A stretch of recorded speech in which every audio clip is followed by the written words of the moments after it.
Selamat pagi teman-teman. Kita berada di kandang Sinambi Farm, akan mencari tahu, belajar bersama tentang cara menanam pakcong dan tanaman buat pakan hijauan. Mari. Ini adalah salah satu contoh tanaman pakcong. Contohnya adalah tanaman pakcong yang dari Thailand ini. Adalah salah satu sumber makanan untuk ternak sapi, kambing.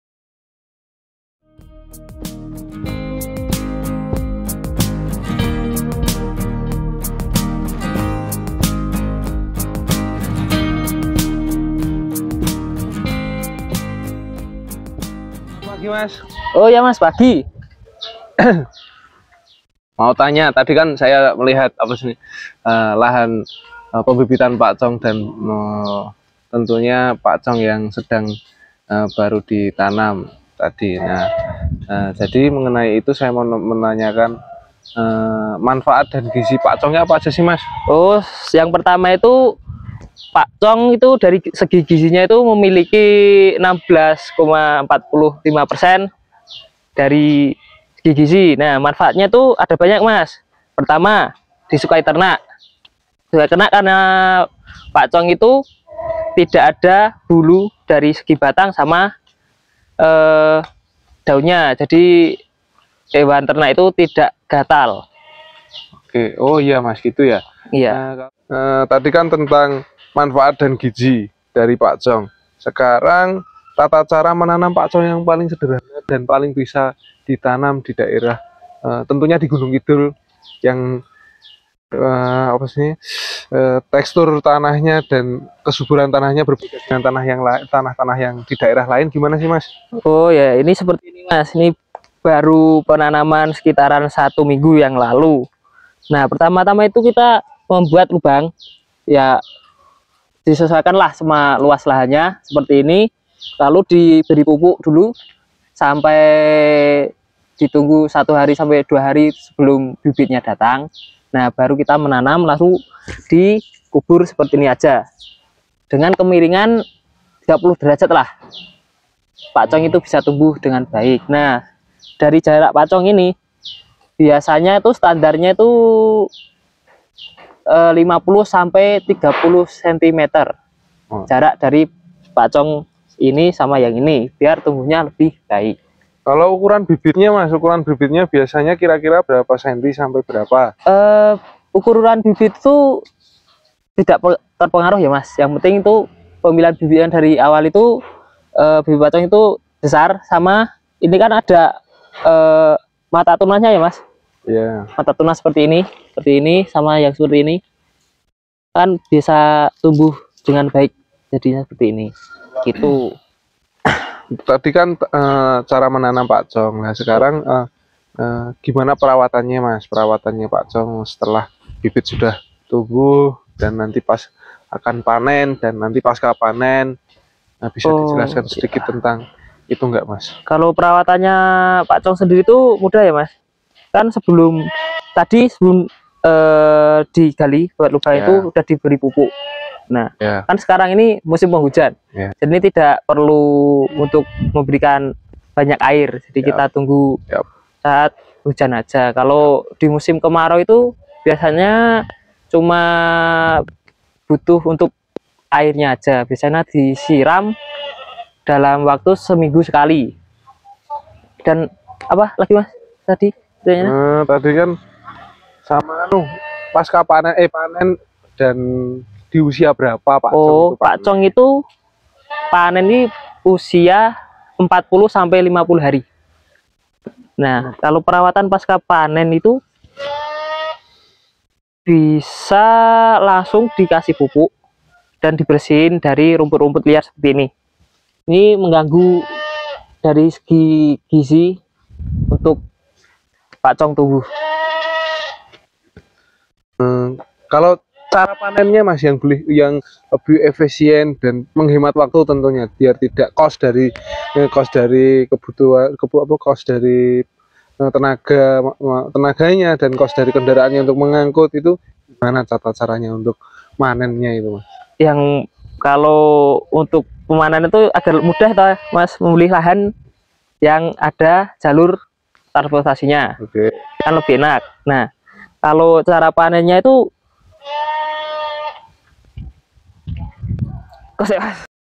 Eh, untuk usia panennya itu di umur berapa, Mas? usia panen Pak Cong sendiri itu 40 sampai 50 hari ya, Mas. Iya.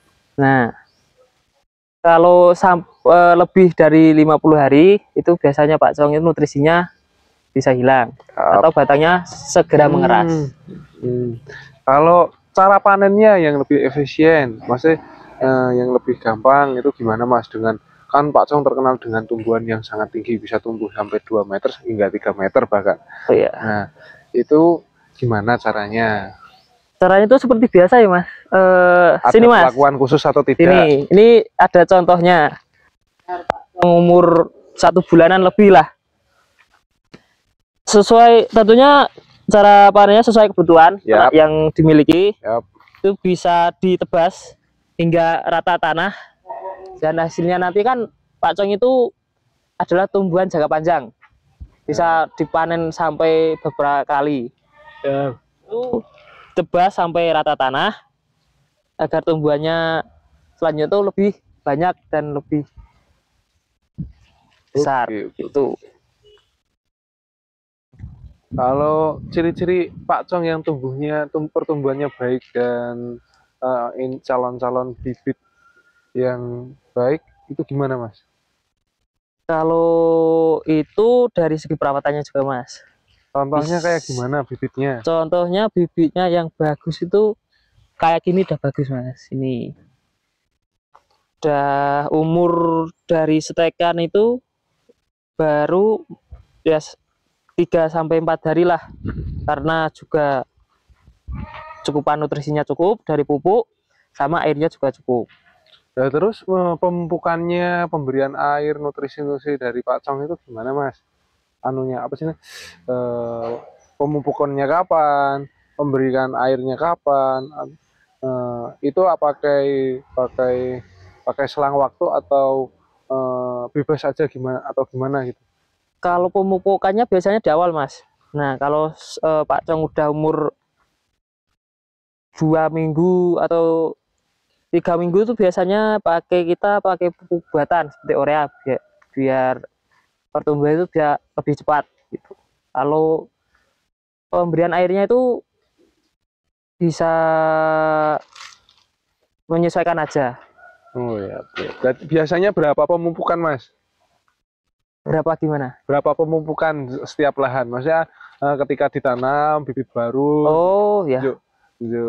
Berapa pemupukan itu? 2, 3 atau kalau 1? Yang saya pakai itu 2 kali pemupukan, awal sama di pertengahan. Nah, kalau selesai panen itu biasanya juga ada pemupukan. Oh, gitu.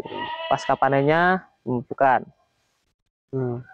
Musuh utama dari Pak Cong itu apa sih, Mas? Biasanya hama-hama yang mengganggu itu apa aja sih? Kalau musuh dari Pak Cong itu, musuh dari tanaman Pak Cong itu hampir tidak ada ya, Mas. Kalau hambanya hampir tidak ada. Nah, kalau ayam gitu sering ketika ayam tetangga masuk sini gitu doyan, Mas suka nggak, Mas? Kayak masih bibit kayak gini gitu masih kan rawan toh, Mas, kayak naik jagung itu di tempat saya itu jagung itu hilang dimakani ya. Gitu. Kalau di kayak Pak Cong gini aman nggak? Di sini aman ya. Kalau segini tuh nggak ada yang ya dilihat dari lingkungan aja, Mas, kan nggak ada binatang seperti ayam dan yang lainnya di sini. Jadinya aman-aman aja. Untuk yang terakhir itu saya menanyakan untuk ini kan tanahnya di Gari Gunung Kidul, Mas. Tanahnya tentunya tanahnya berbeda dengan tanah-tanah yang lain. Yang kedua apa sih kesulitannya dan kelebihannya menanam pakcong di Gunung Kidul dengan kondisi tanah yang berbeda, dengan curah hujan yang tidak menentu, dan apalagi sewa lahan yang strukturnya gimana, tentang persewaan lahan, sama kualitas, tentunya kualitas pakcong Gunung Kidul dengan pakcong yang ada di daerah lain gimana, Mas? Mungkin Mas Ipung bisa menjelaskan dan membagi itu. Kalau kesulitannya itu biasa aja sih Mas. Karena menanam pacong itu mudah. Dari tanah Gunung Kidul itu ya kan kering, tapi pacong itu hidupnya gampang Mas. Kalau tanahnya kering itu cuma tinggal menyiram aja. Itu penyiramannya itu cuma butuh 1 minggu sekali. Nah, kalau perbedaannya biasanya itu cuma dari segi pemberian pupuk dan perawatan dari pacong itu sendiri.